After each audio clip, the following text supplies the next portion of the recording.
श्री नावरदास जी महाराज ने भक्ति के विषय में बताया कि उद्धव को ज्ञान का कुछ अभिमान है और ज्ञान को श्रेष्ठ मानता था, तो भगवान ने ऐसी लीला की कि उद्धव को भक्ति का महत्व ज्ञात हुआ, भक्ति की महिमा ज्ञात हुई। मात्र भगवान की लीला में चाहे अक्रूर जी हो चाहे उद्धव जी हो, उन सबसे प्रेरणा हमारे लिए, उन सबकी जो प्रेरणा व्यासपीठ से हो रही है कथा, वो सब हमारे लिए। गोपियों जैसा भाव हम सबका हो जाए। गोपियां कौन है? जो जिनका चित्त गोपाल में अनुरक्त है, वही गोपियां। गोपियां कोई वृंदावन की ही नहीं है, अन्य भी सब है। जो भगवान कृष्ण की विशेष भक्ति करते हैं उन्हें कहते हैं तो गोपी कह देते हैं। क्यों कहते हैं? क्यों? जिसका मन गोपाल में अनुरक्त है, बस वही गोपी है। क्रियाएं करती है पर चित्त वृत्ति ईश्वर से जुड़ी है, बस वही गोपी है। वो सर्वश्रेष्ठ पूजा करती है। जो नित्य प्रति पूजा करते हैं, संध्या कालीन या प्रातः कालीन करते हैं, उनका तो भाव रहता है कि सुबह पूजा की है ना, दोपहर पूजा करेंगे या फिर संध्या कालीन पूजा करेंगे। जो त्रिकाल संध्या करता है वो 3 समय भजन करता है, और जो ब्रह्म मुहूर्त के समय और संध्या कालीन वो 2 समय भजन करता। पर गोपियां तो 24 घंटे भजन करती है। उनकी भक्ति को सर्वश्रेष्ठ कहा गया। इसी प्रकार आगे प्रसंग में श्री नावरदास जी महाराज ने श्री सुदामा जी के चरित्र को रखा। श्री सुदामा जी के चरित्र को हमने बहुत बार सुना। भागवत कथा होती है तो उसमें झांकियां भी निकलती हैं और विशेष समय इस प्रसंग को दिया जाता है सुदामा चरित्र, क्योंकि एक झांकी भी होती, अरे द्वार वालों कन्हैया से जाकर कह दो मिलने सुदामा आया, तो विशेष रहता। तो हम सबको ज्ञात है, पर उसको बार बार हृदय में यदि हम दोहराते हैं, पुनर्विचार उस पर करते हैं, तो बहुत लाभ हमें मिलता। सुदामा भगवान कृष्ण के बाल सखा और ब्राह्मण है, वेद पाठी है, अपनी पत्नी सुशीला के साथ जीवन यापन कर रहे। श्री नावरदास जी महाराज कहते हैं कि सुदामा निष्काम भक्त हैं, और जो भगवान के निष्काम भक्त होते हैं वो भगवान को अत्यंत प्यारे हैं। भगवान की जो भक्तों का प्रसंग चल रहा है, पहले 12 भक्त प्रधान थे, 12 भक्त प्रधानों की कतार, उसमें श्री ब्रह्मा जी, श्री शंकर जी, जिनकी उत्पत्ति ही भगवान से हुई, उनको 12 भक्त प्रधान कहा गया। उसके पश्चात श्री नावरदास जी महाराज ने 16 भक्त प्रधानों की कथाओं को रखा। उनमें 16 भक्तों की कथाओं को रखा। उन 16 भक्तों में जो भगवान के एक जन्म से नहीं अनेकों जन्म से भक्ति कर रहे, उनकी लीलाओं को रखा। किस प्रकार उनका जीवन रहा, हम देखें उनके जीवन में सुख था या नहीं था, उनके भक्तों को रखा। माँ लक्ष्मी जी की कथा को इसी 16 भक्त प्रधान में रखा। अब श्री सुदामा जी की कथा आ गई। श्री सुदामा जी निष्काम भक्त हैं, और निष्काम होने के कारण कभी कोई अर्थ के लिए साधन अर्थात काम नहीं करते हैं कि मुझे धन मिल जाए। और हमारे शास्त्रों में ब्राह्मण को पूजनीय कहा गया था, पूजनीय है ब्राह्मण, ये मूर्त सत्य है। परंतु हम उनकी व्याख्या भी करें, वो ब्राह्मण कौन से पूजनीय है? ब्राह्मण तो ब्राह्मण है, पर वो पूजनीय कौन से?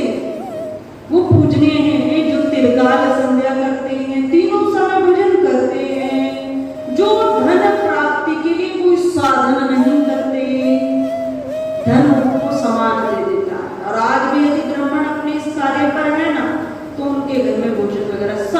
है। तो जो ब्राह्मण धन के लिए कार्य नहीं करता है, त्रिकाल संध्या भजन करता है, मंदिर में भगवान की सेवा करता है, तो भगवान उसका जीवन निर्वाह का जो धन है वो स्वतः उसको प्रदान करते, उनको ब्राह्मण कहा गया।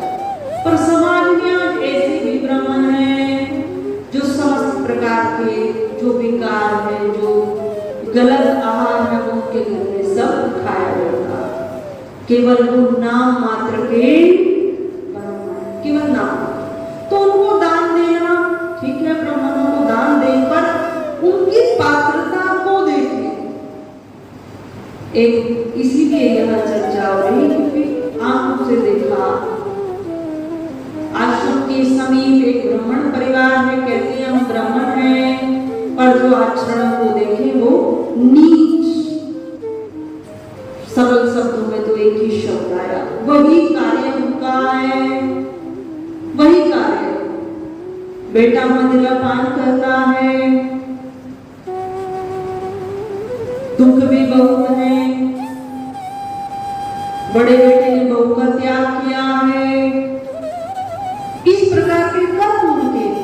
तो यहाँ ब्राह्मणों को पूजने कहा गया है। यदि प्रातः काल के समय ब्राह्मण का दर्शन हो जाए तो नारायण का दर्शन हो जाए। पर उनको कहा गया है जो भगवान की सेवा में लीन रहते, भगवान का कार्य करते हैं, उनको भगवान अपने आप धन दे देता है, उनका जीवन निर्वाह हो जाता है, वे ब्राह्मण पूजनीय है। तो यहाँ जो सुदामा ब्राह्मण है ये निष्काम भक्त है, ये पूजनीय है। अब ब्राह्मण सुदामा ब्राह्मण, तो सुदामा के जीवन में कोई भी ऐसा कार्य नहीं है कि यहाँ से धन आ जाए, केवल 5 घरों में भिक्षा मांगकर जीवन का निर्वाह करते हैं। 5 घर, छठे घर नहीं ऐसा नहीं, केवल 5 घरों में भिक्षा मांगते हैं और उसमें जो मिल जाए उससे जीवन का निर्वाह करते हैं, निष्काम करते हैं। एक बार धर्म पत्नी के कहने पर श्री सुदामा जी भगवान कृष्ण से मिलती है। पत्नी ने कहा कि आपके सखा हैं कृष्ण, पत्नी का तो भाव है, घर में दरिद्रता है और उस दरिद्रता का जो दुख है वो पत्नी को बहुत, सुशीला धर्म पत्नी सुदामा जी की कही रही है और सुशीला जी को बहुत दुख है, क्योंकि घर में इतनी निर्धनता हुई है कि जो बालक है एक समय भोजन पाते हैं और दूसरे समय भोजन नहीं। एक सेर आटा भी घर में कभी एकत्रित नहीं हुआ, सुदामा के इतनी निर्धनता। तब पत्नी ने विचार पूर्वक कहा, सुदामा से कहा कि आप कृष्ण से मिलाओ, परंतु सुदामा जी मन के भाव को जानते, सुशीला मुझे क्यों भेजना चाहती। तब सुशीला जी ने कहा, कोई आग्रह नहीं करें कि वे भगवान कृष्ण द्वारिकाधीश हैं, बहुत बड़े राजा हैं, ख्याति चारों दिशाओं में फैली है, आप धन की कोई याचना नहीं है, आप मिल आए, आपके सखा रहे हैं। तो ये बात सुदामा के मन में आई और सुदामा के आंखों में भगवान का चित्रण आ गया। कैसे कृष्ण दिखते होंगे, बचपन में देखा था, आज वो कृष्ण द्वारिकाधीश है, बहुत बड़ा राजा है, इतना यश चारों दिशाओं में फैला, वो कितना सुंदर होगा। वो चित्रण आंखों में आया, भाव प्रकट हुआ, मिलने सुदामा भगवान कृष्ण से मिलने चले गए। मार्ग में अनेक कठिनाई, भगवान से जब भक्त मिलने चलता है तो उसकी पग पग पर परेशानी भी होती है, पर जो भगवान के अधीन होकर चलता है तो भगवान गारंटी लेते हैं वो भगवान तक पहुंच ही जाता है, क्योंकि उसने आश्रय भगवान का लिया। तो सुदामा जी के मन में भगवान के दर्शन की अभिलाषा जागृत हुई और पैदल यात्रा प्रारंभ की। मार्ग बहुत कठिन था, पर मन में एक ही विचार, कृष्ण कैसे दिखता होगा, बस उसको एक बार देखा। धन की कोई अभिलाषा नहीं, मैं धन की याचना करूंगा या मुझे कुछ मिल जाएगा, कोई अभिलाषा नहीं। सुदामा जी द्वारिका द्वारपाल भी आए और आकर मन में विचार करने लगे, द्वारिकापुरी बहुत सुंदर है, कैसे प्रवेश पाऊं, यहीं से लौट जाऊं, फिर मन में उत्कंठा है कृष्ण के दर्शन पा जाऊं, बस इस जीवन के रहते एक बार मैं कृष्ण को देख पाऊं। तब द्वारपाल को कहा कि कृष्ण से कह देना कि सखा सुदामा आया, बस इतना कह दे। अब विचार किया द्वारपाल ने, सखा सुदामा आया ये कह रहा, फिर भी विचार कर द्वारपाल भगवान के समीप आए और ये जब कानों में कह दिया कि द्वार पर एक ब्राह्मण है, फटी धोती पहने हैं और वो कह रहा है कि द्वारिकाधीश कृष्ण से कह देना सुदामा सखा आया, सुदामा सखा मिलने आया, बस इतना कह देना। जैसे ही सुना भगवान अंतर्यामी में जाते समय भगवान वहां से दौड़े, अपने महल से दौड़े और भगवान अपना पीतांबर भूल गए, चप्पल धारण करना भूल गए। जैसे एक आत्मा और दो शरीर, इस प्रकार के भगवान प्रतीक्षा कर रहे थे कब यह भक्त मेरे समीप आ जाए, कब इसके पापों की पुनरावृत्ति, पाप नष्ट हो जाए। पैदल चलकर आए हैं, भगवान से मिलने की उत्कंठा है, तो पग पग पर सुदामा के पाप नष्ट हो रहे। सुदामा भगवान से मिले तो भगवान ने उनको हृदय से लगाया, आलिंगन किया और सुदामा आलिंगन हो रहा है तो सुदामा के मन में विचार है, नावादा युवराज ने बहुत सुंदर यहाँ व्याख्यान दिया है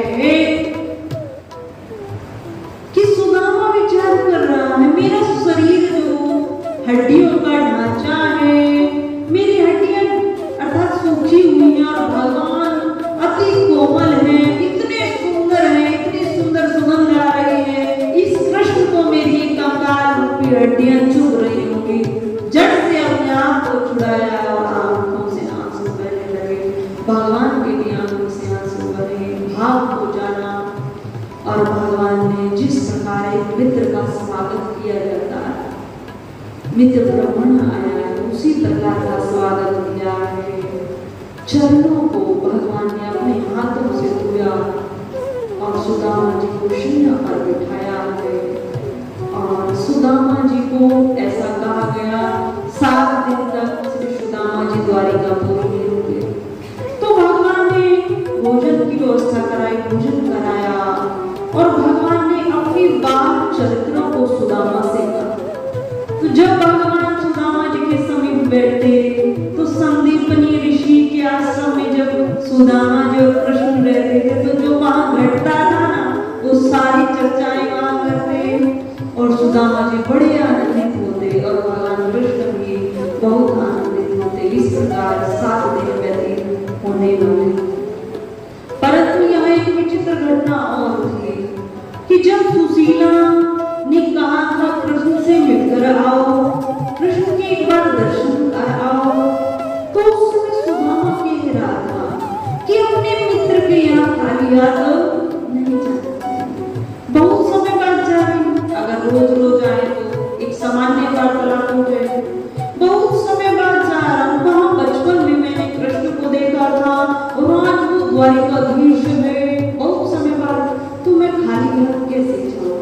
तब सुशीला बहुत विद्वान थी, उसने एक चावल एक पोटली में बनाकर सुदामा को दिया और वे जो वस्त्र था, कोई कहते हैं सुशीला जी की अपनी साड़ी का वस्त्र, तो जो भी था उसमें लपेटकर एक पोटली बना कर दी। जब द्वारिकाधीश में सुदामा जी पहुंचे और नगर को देखा, कृष्ण को देखा, तो मन में बड़ी लज्जा आई, मैं कैसे इस चावल की पोटली को कृष्ण को दूं, कैसे दूं। बहुत लज्जा से वो क्रिया सुदामा ने नहीं की और इस बात को गौर ही कर लिया कि मैं कुछ लेकर आया। पर यहाँ भगवान अंतर्यामी, भगवान सब जानते हैं, उनसे कुछ भी छिपा नहीं। भगवान ने सुदामा जी से उस पोटली को लिया, इस पोटली में क्या है, और सुदामा देना नहीं चाहते और भगवान लेना चाहते हैं। तो भगवान ने एक तरीके से उसको लिया और लेकर जैसे ही खोला और खोल कर देखा उसमें तंदूर चावल है, आधे टूटे हुए हैं, पर भगवान ने वहां उसके भाव को देखा और सुशीला जी के भाव को देखा, चावलों को पान किया। कहते हैं एक बार मुट्ठी भर सारे चावलों को पाया। भगवान चावल नहीं पा रहे, तंदूर नहीं पा रहे, भगवान सुदामा जी की दरिद्रता का पान कर रहे। भगवान ने एक मुट्ठी तंदूर को पाया, फिर दूसरी मुट्ठी को पाया और इतने भाव विभोर होकर कृष्ण खा रहे हैं। और इस क्रिया को रुक्मणी जी ने देखा। जब देखा रुक्मणी जी ने कृष्ण चावल खा रहे हैं, जब तीसरी मुट्ठी लेकर कृष्ण भगवान अपने मुख की ओर जाने लगे तो रुक्मणी माता ने क्या कुछ हमें भी दे दीजिए। तो भगवान ने रुक्मणी माता को दिया और उन्होंने भी प्रसाद रूप में उसको पाया। भगवान ने वो तंदूर पाए। सुदामा जी की जन्म जन्मांतरों की जो दरिद्रता थी उस सब का भगवान ने पान किया और सुदामा जी को अपार धन प्राप्त कराया। 7 दिन श्री सुदामा जी द्वारिकापुरी में रुके और उसके पश्चात वहां से प्रस्थान किया। पर भगवान ने साक्षात रूप में सुदामा को कोई भी वस्तु प्रदान नहीं की। भक्त के भाव की रक्षा की, जिस भाव से आए थे उसी भाव की रक्षा की और सुदामा जी ने द्वारिकापुरी से प्रस्थान किया। प्रस्थान कर जैसे ही सुदामा अपने नगर में आया तो नगर में आए तो नगर तो वहां कोई दिखाई नहीं दिया।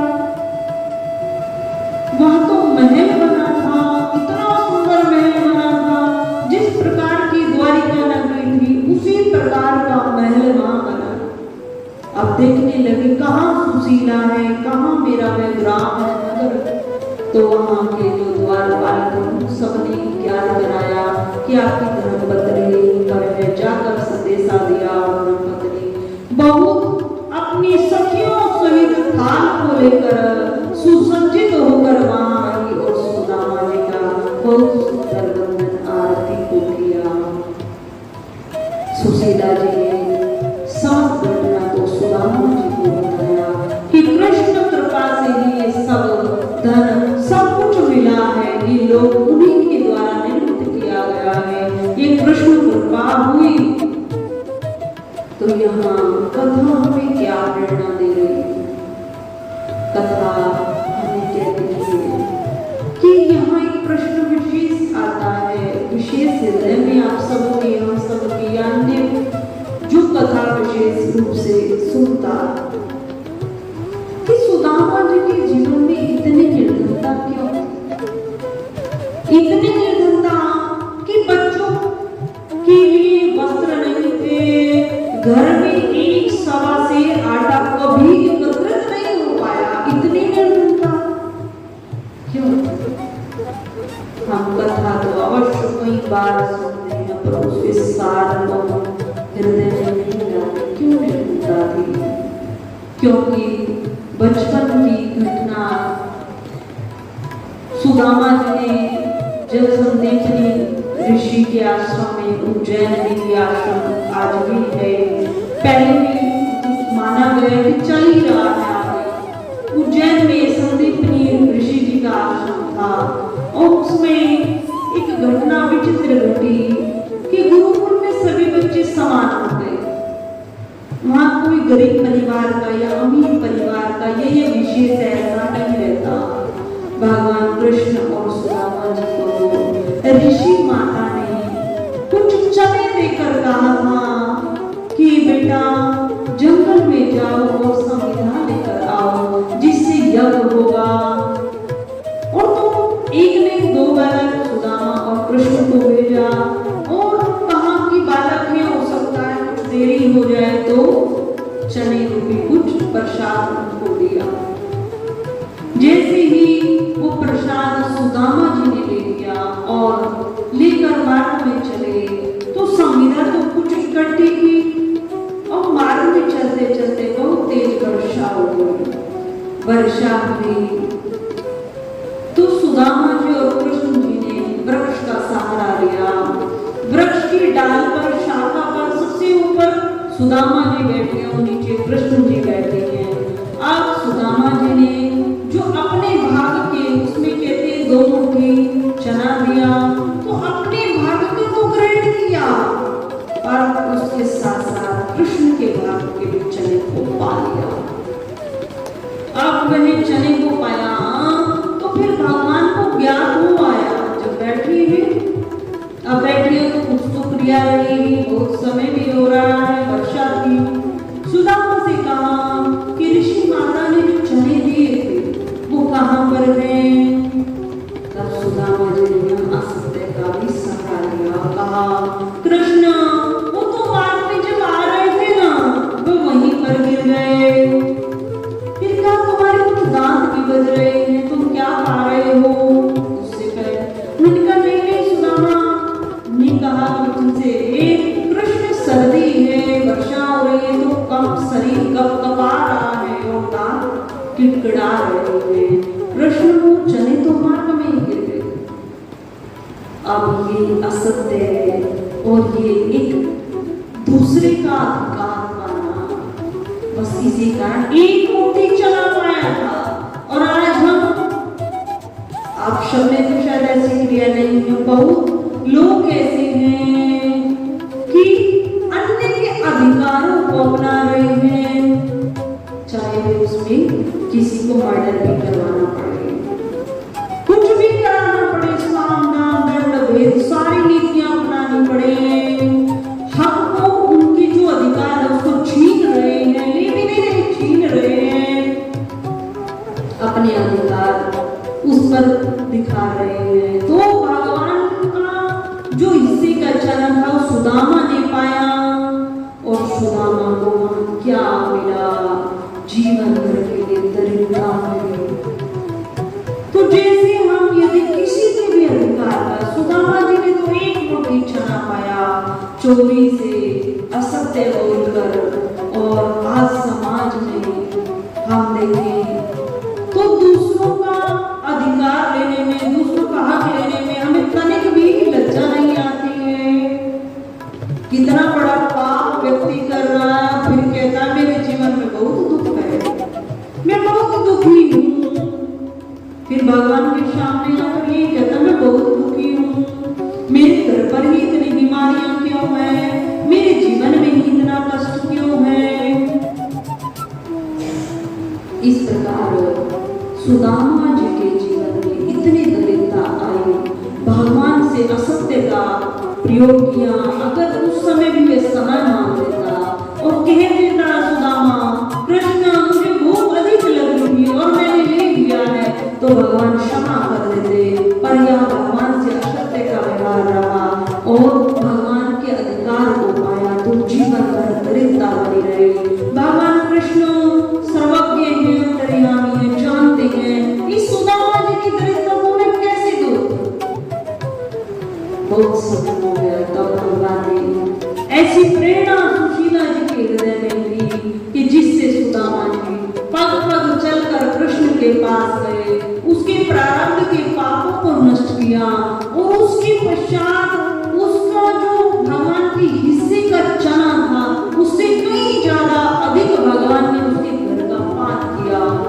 और जो भगवान को तृप्त कर देता है, भगवान को खिला देता है, उसे संपूर्ण संसार को तृप्त करने का फल। तो भगवान ने सुदामा से गर्व को करवाया। जब हमारे जीवन में अति कष्ट आता है ना, बहुत कष्ट चल रहा है, तो कोई भी ऐसा शुभ चिंतक या कोई भी सत्संग में ऐसी बात आ जाएगी जो हमारे उस कष्ट की निवृत्ति हेतु उपयोगी हो। भगवान कभी भी शंख चक्र गदा लेकर हमारे सामने नहीं आते भी है तो विशेष साधना से, भजन से, भगवान को बुलाने से आते। पर भक्तों के सामान्य जीवन में भी बहुत कष्ट आते हैं। भगवान उनको पग पग पर उनकी कष्ट बाधाओं को दूर कर दें। कैसे करते हैं कि कोई व्यक्ति माध्यम बन जाएगा, कोई व्यासपीठ से ऐसी चर्चा होगी जो लाभकारी होगी, और उससे हमारा वो कार्य हो जाएगा। तो भगवान ने सुदामा की हर उसी कर्म को करवाया, भगवान ने उसके तंदुल को पाया और सुदामा जी के भाग्य में लिखा हुआ था श्रीहीना। क्या लिखा था? श्रीहीना। किसके जीवन में श्री अर्थात लक्ष्मी के धन है ही नहीं, पर जैसे उसने भगवान पूछा, भगवान ने पाए उसके यहाँ पे, तभी भाग्य में जो सुदामा के लिखा था वो उल्टा हो गया। वहाँ अक्षय श्री, अक्षय श्री, अपार धन वैभव संपदा सुदामा के भाग्य में अपने आप से उदित हो गई।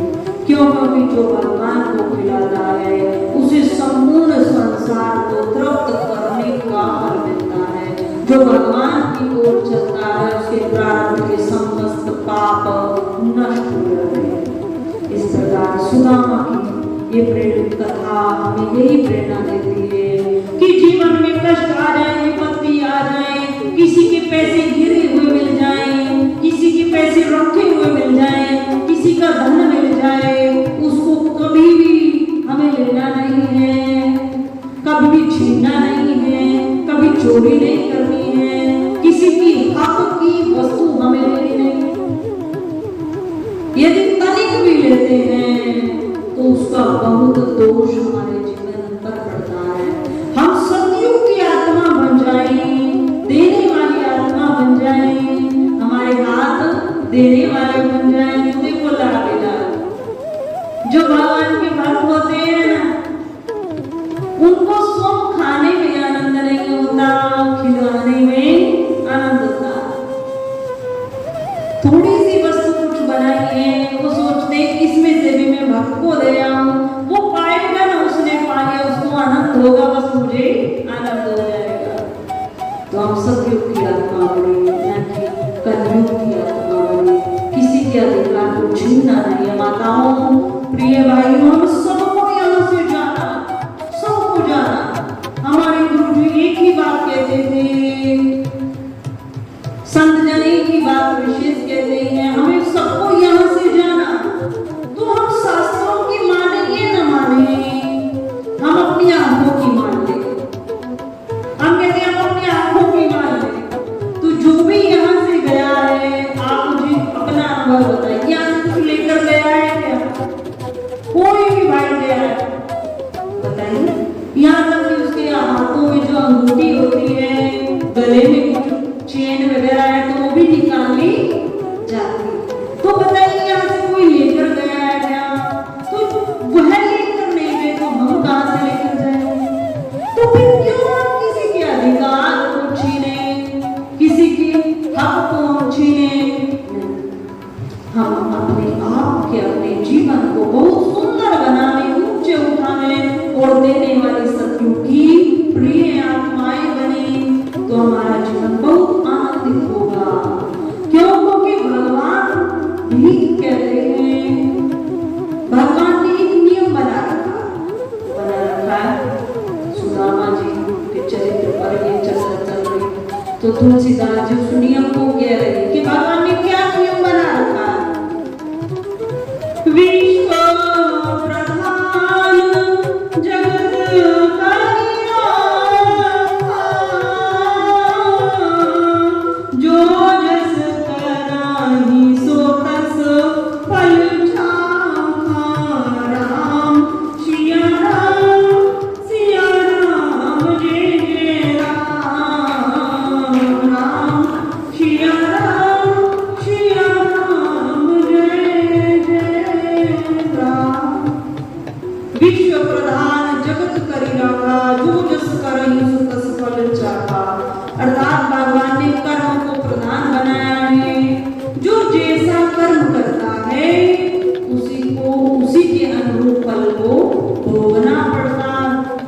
यदि आज हमने किसी के अधिकार को छीना है तो उससे कई गुना ज्यादा उसको देना पड़ेगा। जो कष्ट आज वो सह रहा है उससे कई गुना अधिक हमें उस कष्ट को सहना होगा। तो इस प्रकार सुदामा का चरित्र हमें यही प्रेरणा देता है कि उसके जीवन में निर्धनता क्यों थी। तनिक भी यदि किसी के मन में भाव आए कि अमुक की वस्तु बहुत अमूल्य है, बहुत मूल्यवान, तो सुदामा की कथा को याद कर लेना कि सुदामा जी के घर में कभी एक सवा शेर आटा भी एकत्रित नहीं हुआ, मात्र एक मुट्ठी चने के कारण। तो ये कथा हमारे हृदय में आए। श्री रामादास जी महाराज आगे षोडश भक्त प्रधान की कथा में श्री चंद्रहास की कथा को कहते हैं। श्री चंद्रहास पर श्री शालिग्राम भगवान की किस प्रकार कृपा हुई, ये कथा बड़ी विचित्र है। शायद दिन पहले आप सबने इसको सुना हो, चंद्रहास जी महाराज की कथा। आगे जो कथाएं आएंगी ना, हमारा तो जाने का समय हो जाएगा, और आगे जो कथाएं आएंगी ना वो नवीन भक्तों की आएंगी, तो हमें तो नहीं लग रहा भक्तमाल ग्रंथ पूरा हो पाएगा। जैसे ईश्वर की इच्छा, ठाकुर की इच्छा। तो चंद्रहास जी की कथा हमें बहुत प्रेरणा देती है। एक बार केरल में एक राजकुमार थे। अब राजकुमार को राजसिंहासन मिला तो राजा बन गए और सुधार्मिक नाम हुआ। पहले हमारा जो देश था ना, अब तो इसका जो देश का प्रधानमंत्री पूर्णतः मंत्री है, जो सत्ता है वो वहीं से निर्धारित होती। फिर छोटे छोटे हमारे ये शहर बने हैं, जिले बने हैं, राज्य बने हैं, इन सब के अधिकारी है, पर वहीं से जो रूल पास होता है वो सब नीचे सब फॉलो रहता है। पर पहले अलग अलग, जैसे भारत के अंदर ही अलग अलग राज्य होते थे, उसमें 10 ग्राम आते थे, 10 ग्राम का एक राज्य है। तो एक राजा की वह भूमि होती थी और वह भूमि आगे राजा का पुत्र उस पर बैठता था, वंश उनका चलता था। तो इस प्रकार केरल के राजा सुधार्मिक भगवान के परम भक्त थे। भगवान के परम भक्त होने के कारण उन्हें पुत्र रत्न प्राप्त हुआ। पुत्र रत्न प्राप्त हुआ तो पुत्र की प्राप्त होने के कुछ दिन पश्चात राजा का शरीर वीर गति को प्राप्त हो गया। युद्ध किया और युद्ध में वीर गति को प्राप्त हो गया। सती प्रथा थी, जो रानी थी उनको भी सती होना पड़ा, वे सती हो गई। उसके पश्चात अब जो बालक है उसका कौन पालन करे, पोषण करे। जो दासी थी रानी की, वो बहुत भगवान में अनुरक्त थी, भगवान की भक्त थी। उन्होंने उस राज बालक को अपनी गोदी में ले लिया और जो राजा का शासन था, संपूर्ण राजकोष था, महल था, तो जिनकी वीरगति में राजा को शरीर छूटा राजा का, जिस दूसरे पक्ष से युद्ध था उस पक्ष का महाधिकार हो गया। उन्होंने महाधिकार किया। अब जिन्होंने अधिकार किया शत्रु पक्ष ने, तो उन्होंने सोचा ये बालक हमारा काल होगा, शत्रु होगा, तो क्यों ना इसको मार दिया जाए। जैसे ही ये दासी ने अपने कानों से सुना कि बालक की मृत्यु की चर्चा चल रही है, उस बालक को उठाया और वहां से अन्य नगर कुंतलपुर नगर में भेजा दी और सबसे कहने लगी राजा के पुत्र को मैं नहीं जानती, तो मेरा अपना पुत्र है, मेरा अपना बेटा, और उसका पालन करने लगी। जैसे ही पालन किया 5 वर्ष का वे बालक चंद्रहास हो गया। 5 वर्ष का हुआ है और दासी का भी शरीर छूट गया। जिसके बाद में माता पिता ने दासी ने सेवा की, वह भी चले गए, तो वह बालक पूर्णतः अनाथ हो गया, पूर्णतः अनाथ। अब कुंतल नगर में आया है और वहां पर कुंतल नगर में जहाँ दासी आई थी, वे दृष्ट बुद्धि वहां मंत्री था, उस नगर के राजा का मंत्री दृष्ट बुद्धि था, तो उसके पास दासी की सेवा कर रही। अब वह बालक वहीं पर रहा और बालक जो मिल गया बालक का अनाथ कर उसका जीवन, और जो अपनी अवस्था के बालक उनके साथ में क्रीड़ा करता खेलता।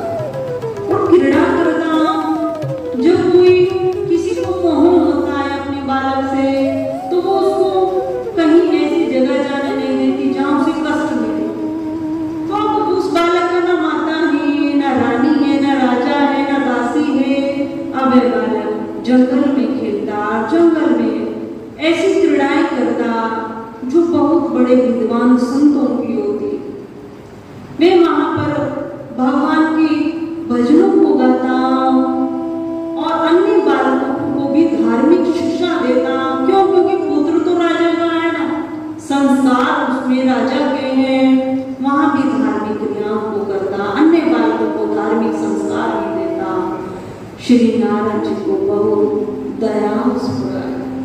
अभी चर्चा चल रही थी कि भगवान हम सबके समक्ष शंख चक्र गदा लेकर ही प्रकट नहीं होते, भक्तों के जीवन में अनेक कष्ट आते, तो भगवान किसी भी रूप में आकर किसी के भी माध्यम से वे समस्या उस कष्ट दूर कर देते।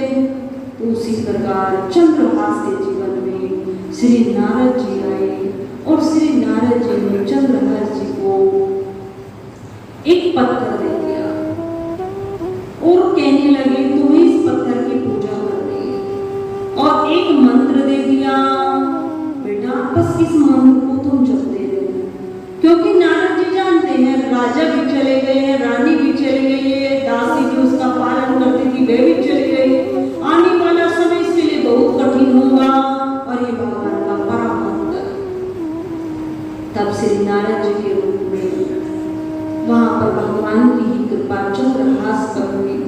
अब चंद्रहास बहुत छोटा सा बालक है, 5 वर्ष का बालक है, भगवान की पूजा कैसे करनी है सब नहीं जानता। तब श्री नारद जी तो वहां से चले गए, सामान्य मनुष्य का वेश धारण कर ही आए, मंत्र दे गए, सालग्राम पत्थर दे गए। अब है बालक, छोटा सा बालक उस पत्थर को बाहर रखता, अपने सामने रखता और कुछ पुष्प ले आता, कुछ फल ले आता जंगल से, पूजन करता, उस मंत्र को जपता और मंत्र को जपने के पश्चात अब जिसका अपना घर नहीं है वो पत्थर को कहाँ रखे, जो नारद जी देख रहे, तो उसने सबसे उचित माना कि वो कह रहे थे कि इसको अपने पास ही रखना है, कह रहे थे अपने से दूर नहीं होने देना। अब जिसका अपना घर नहीं वो रखे कहाँ? अब उसने पूजा करे और अपने मुख में ही उस पत्थर को रखे, उस सालग्राम पत्थर को चंद्रहास छोटा सा वाला पूजन करे, स्नान कराए, पत्रम पुष्पम सब चढ़ाए, मंत्र का जाप करे और उठाए अपने मुख में ही रख दे। इस प्रकार चंद्रहास कुछ थोड़ा सा बड़ा हुआ और उसी नगर में का जो राजा था उसका मंत्री था दृष्ट बुद्धि। अब उस दृष्ट बुद्धि ने ब्राह्मणों का भोजन कराया उस मंत्री ने, जिसके घर पर वो दासी रहती थी, जिसने चंद्रहास का कुछ पालन किया, उसी के घर के पास चंद्रहास की क्रीड़ा करता था। तो ब्राह्मण भोजन में चंद्रहास को भी बुलाया और उसको भोजन कराया।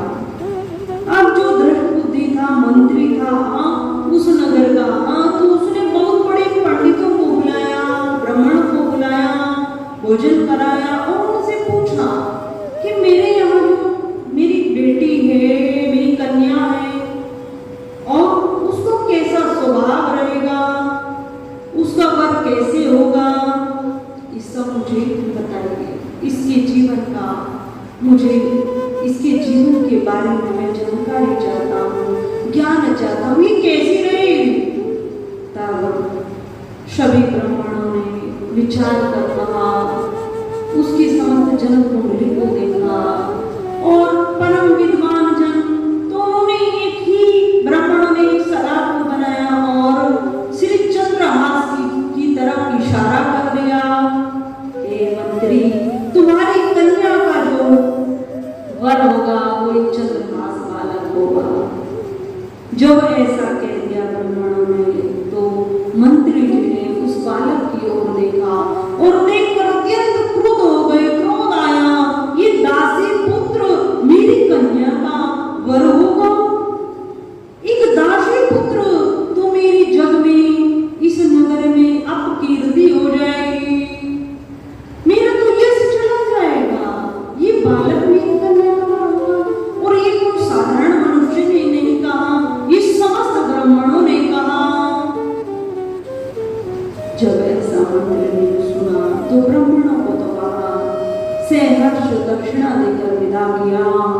उसके पश्चात मन में निश्चय किया कि बालक ही नहीं रहेगा तो उनका कन्यादान होगा ही नहीं होगा, इससे विवाह नहीं होगा जब ये रहेगा नहीं।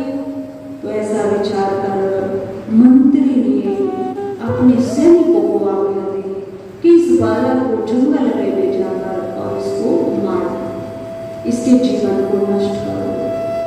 सैनिक ने आज्ञा को मानना पड़ेगा। ऐसा समय अवसर जाना और बालक को कहा, बालक जंगल में आज बहुत अच्छा सरोवर है, हमने देखा है और उस सरोवर में बहुत सुंदर पुष्प खिले, तुम्हें वहीं पर जाकर उन पुष्पों को देखना चाहिए, बहुत सुंदर पुष्प है और हम तुम्हें आज रथ पर अपने साथ बैठा कर ले जा रहे हैं, तुम हमारे साथ चलो। अब सैनिकों को जिस प्रकार मंत्र ने सिखाया था उसी योजना अनुसार बालक को वहां पर लेकर आए। बालक को लेकर आए, अब बालक से कहने लगे कि तेरा आज अंतिम दिन है। अब बालक को ज्ञात हुआ कि मुझे मारने के लिए यहाँ लेकर आए हैं घनघोर जंगल में। तब बालक ने, छोटा सा बालक है 5 वर्ष का पर परम भक्त है, उसने कहा कि आप मुझे मारना चाहते हैं। तब बालक ने कहा कोई बात नहीं, मेरी माता चली गई, मेरे पिताजी चले गए, जो दासी थी वह भी चली गई, अब मेरा ही जीवन व्यर्थ है, तो क्यों आप मुझे अवश्य मार देना। परंतु अभी जो समय हो रहा है ना, वो जो मानव आए थे, व्यक्ति आए थे, उन्होंने बताया था कि इस समय विशेष भजन करना है, इस समय सालग्राम की पूजा करनी, तो वही समय हो रहा कि मुझे एक पूजा करने दीजिए और उसके पश्चात आप मुझे अवश्य मार देना। अब छोटा सा बालक एक पेड़ से पत्ते को लेकर आया, सैनिकों ने कहा ठीक है, बालक की पूजा जो करना चाहिए कि ठीक है करिए अपनी पूजा। एक पत्ते को तोड़ा, तोड़ कर रखा और अपने मुंह से उस सालग्राम पत्थर को निकाला। अब इस क्रिया को सैनिक देख रहे, सालग्राम पत्थर को निकाला, पत्ते पर रखा और पत्ते पर रखकर वहीं से जो पुष्प मिले, जो फल मिला उसको चढ़ा दिया और चढ़ाकर जिस प्रकार श्री नारद जी उपदेश देकर गए थे वही मंत्र सुनाने लगे। मंत्र को सुनाया और इस क्रिया को सैनिक देख रहे और सैनिक इस क्रिया को देख रहे, छोटा सा बालक मुख से पत्थर निकाल रहा है और पूजन कर रहा है, तो हृदय में बहुत दया उत्पन्न हो गई, बहुत दया उत्पन्न हो गई। बालक कह रहे अवश्य मुझे मार देना, बस एक बार मुझे मेरी पूजा होने दीजिए, मेरा नित्य कर्म पूर्ण होने दीजिए। अब बालक ने कहा कि जैसे ही मैं इस पत्थर को, इस सालग्राम को अपने मुख में रखूंगा और मैं अपने भगवान के ध्यान में डूबूंगा तो मैं आपको एक इशारा करूंगा, मुझे मार देना। सैनिकों ने कहा ठीक है।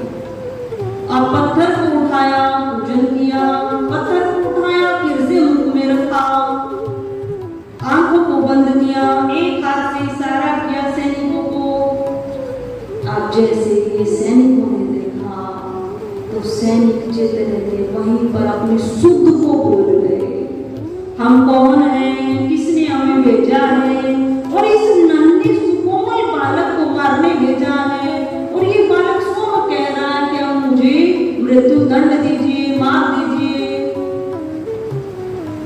जब इस क्रिया को देखा तो सैनिकों को अति दया आई और दया आकर परमात्मा प्रति के हृदय में विराजमान, हम सबके हृदय में परमात्मा विराजमान, तो परमात्मा की ऐसी ईश्वर की वहां कृपा हुई कि सैनिकों के हृदय में भी दया उत्पन्न हुई, भक्त को देखकर, भक्त की क्रियाओं को देखकर, और लगा इस अबोध बालक को हम क्यों मारे, जिसने कभी कोई पाप किया नहीं है उसको हम क्यों मारे।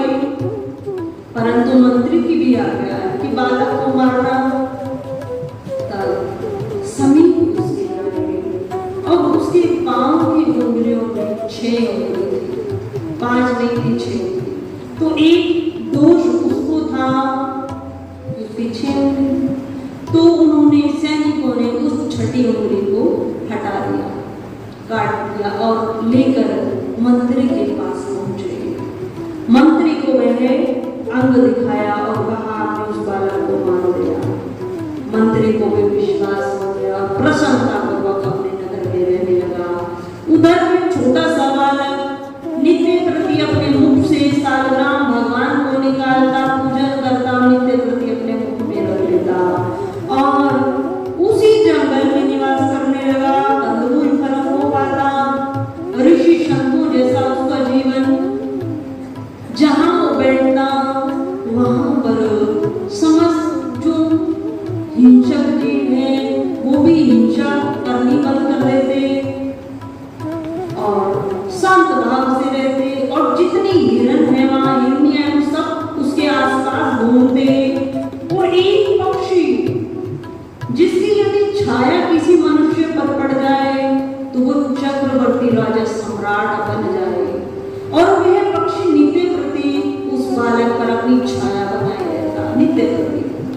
एक दिन उस कुंदरपुर के नगर में एक छोटा सा राज्य अलग भी था और उस अन्य राज्य के जो राजा थे वहां से उस मार्ग से जा रहे जो भगवान के भक्त होते हैं उनको विशेष कोई अंग नहीं होता, दो हाथ दो कान दो पांव यही होते, पर उनका जो मुखार बिंद है वो कुछ अलग उस पर तेज होता है कि मानो उसको एक बार देखता है तो उसके अंदर में शुद्ध विचार उत्पन्न हो जाते।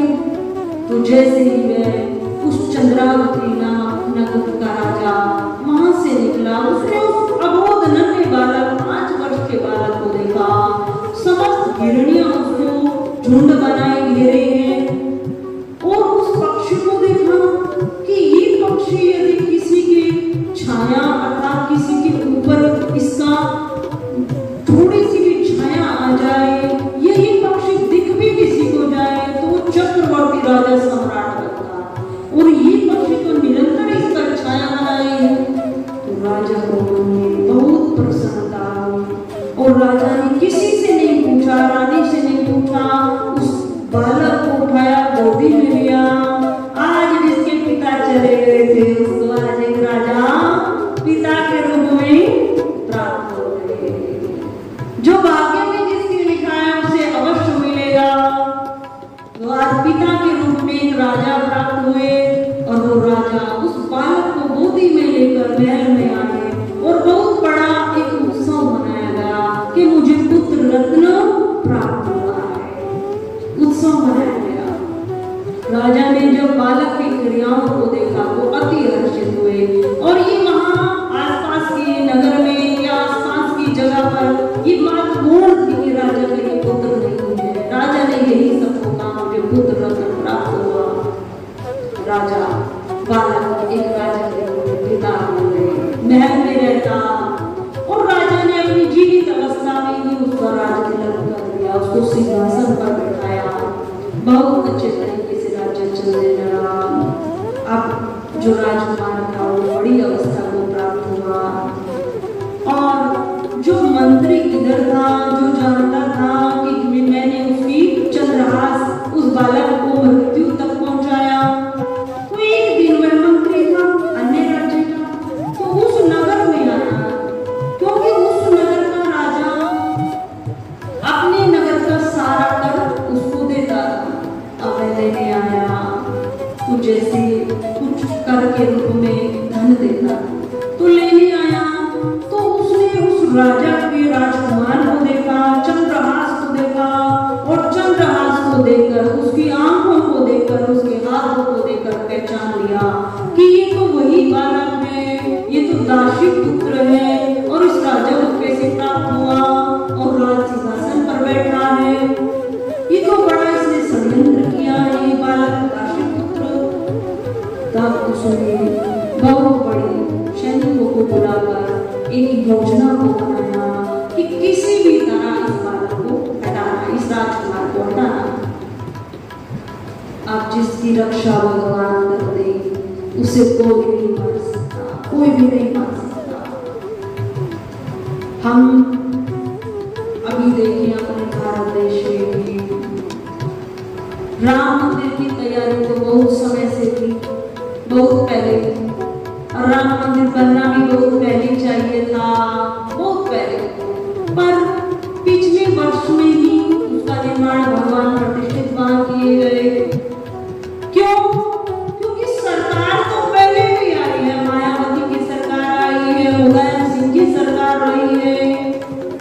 परंतु वो सब सरकार उनको क्या था कि यूपी में, उत्तर प्रदेश में मुंडन भी बहुत है और मुंडन होने के कारण उनको धमकियां भी मिलती थी कि यहाँ तो खून की नदियां बहेगी, अगर राम मंदिर वहां बनेगा तो खून की नदियां वहां बहेगी। कहाँ रितंबरा जी यंग एज में थी, तब आके युद्ध में शहीद हुई थी, आराधो व्रत हो गई, कब राम मंदिर बने, कब राम मंदिर बने। पर सबको डर ये था कि यहाँ यदि राम मंदिर बनवाया तो यहाँ लड़ाई बहुत बड़ी हो। समय परिवर्तनशील है, योगी आदित्यनाथ की वहां सरकार है और उसको सरेआम धमकी देते हैं, बुलडोजर चलाना है, माफिया की जमीन पर बुलडोजर चलाना है और माफिया को सीधी धमकी देता है, सीधी धमकी। जितनी उन्होंने हिंदुओं को कष्ट दिए हैं, डराया है, डराकर उनकी जमीनों को छीना है, वो सारी जमीन छुड़वा रहा है, वो सारी जो ली गई है। बड़े बड़े जो माफिया हैं, पिछले वर्ष बहुत एनकाउंटर हुए, बहुत हुए। पुलिस को बड़ा सख्त किया है योगी आदित्यनाथ में, पुलिस को वहां किया बहुत सख्त है, बहुत सख्त। तो उसने निडर था, अपने डर को हटाया। योगी आदित्यनाथ से इंटरव्यू में पूछा कि आपको सरेआम धमकी मिलती है, आप डरते क्यों नहीं? देखो मायावती के राज में राम मंदिर नहीं बना, मुलायम सिंह की सरकार में कभी राम मंदिर नहीं बना और आपकी सरकार में राम मंदिर बना है। केस कर भी विजय आपने पाई, सरेआम आपको धमकी मिलती है, माफिया को आप एनकाउंटर करवा रहे हैं किसी भी रूप में। वो माफिया कहते हैं हम तो जेल में सुरक्षित हैं, हमें जेल से बाहर मत निकालो, क्योंकि पता है जेल से बाहर जाएंगे तो किसी न किसी रूप में हमारा शरीर साफ हो जाएगा, हम जेल में सुरक्षित हैं। तो इस प्रकार कि आपको डर नहीं लगता? योगी आदित्यनाथ ने कहा कि मुझे ज्ञान है, मैंने धर्म ग्रंथों को पढ़ा है, जब मेरी मृत्यु आएगी मुझे कोई बचा नहीं सकता और जब मेरी मृत्यु आएगी जिस स्थान पर आएगी मैं वहीं स्वतः पहुंच जाऊंगा और जो मुझे कर्म करना है, सत पथ पर चलना है, उससे मैं पीछे नहीं हटूंगा, मैं धमकियों से पीछे नहीं हटूंगा। मुझे क्या है, मृत्यु आएगी तो सब जगह मेरी आ सकती है, जब तक मेरा जीवन है मुझे कोई मार नहीं सकता। इस बात को लेकर मैं समस्त कार्यकर्ता, वरना तो वहां की बहुत ज्यादा संख्या, हिंदू तो वहां से पलायन कर रहे हैं, जो हिंदू है वो भी वहां से पलायन कर रहे हैं, वहां मुंडनों की संख्या बढ़ती जा रही है, दिन प्रतिदिन बढ़ती जा रही है। तो इस प्रकार चंद्रहास का जीवन है कि जब मृत्यु आएगी तो अवश्य आएगी, कहीं पर भी आ सकती है, किसी दिन भी आ सकती है और जब तक जीवन है उसको कोई इस तरह का मार नहीं सकता। तो इस प्रकार उस दृष्ट बुद्धि मंत्री ने बहुत बड़ी योजना बनाई, चंद्रहास का जीवन समाप्त किया जाए और अब वे प्रेम से चंद्रहास से मिला और चंद्रहास को बड़ी खुदाई हुई और चंद्रहास से कहने लगा कि तुम, मैं तो यही रुकता हूँ, तुम मेरे नगर को जाइए। बोले श्री सच्चिदानंद भगवान की। समय का अतिक्रमण हो रहा है, समय का अतिक्रमण, कल इसको पूर्ण करेंगे, अभी काफी आगे से। बोले श्री सच्चिदानंद भगवान की। परम पूज्य श्री साध्वी ब्रह्म ज्योति सरस्वती जी के प्रवचन प्राप्त करने हेतु दिव्य वाणी चैनल को सब्सक्राइब करें, वीडियो को शेयर करें और अपने परिजनों पर अवश्य भेजें।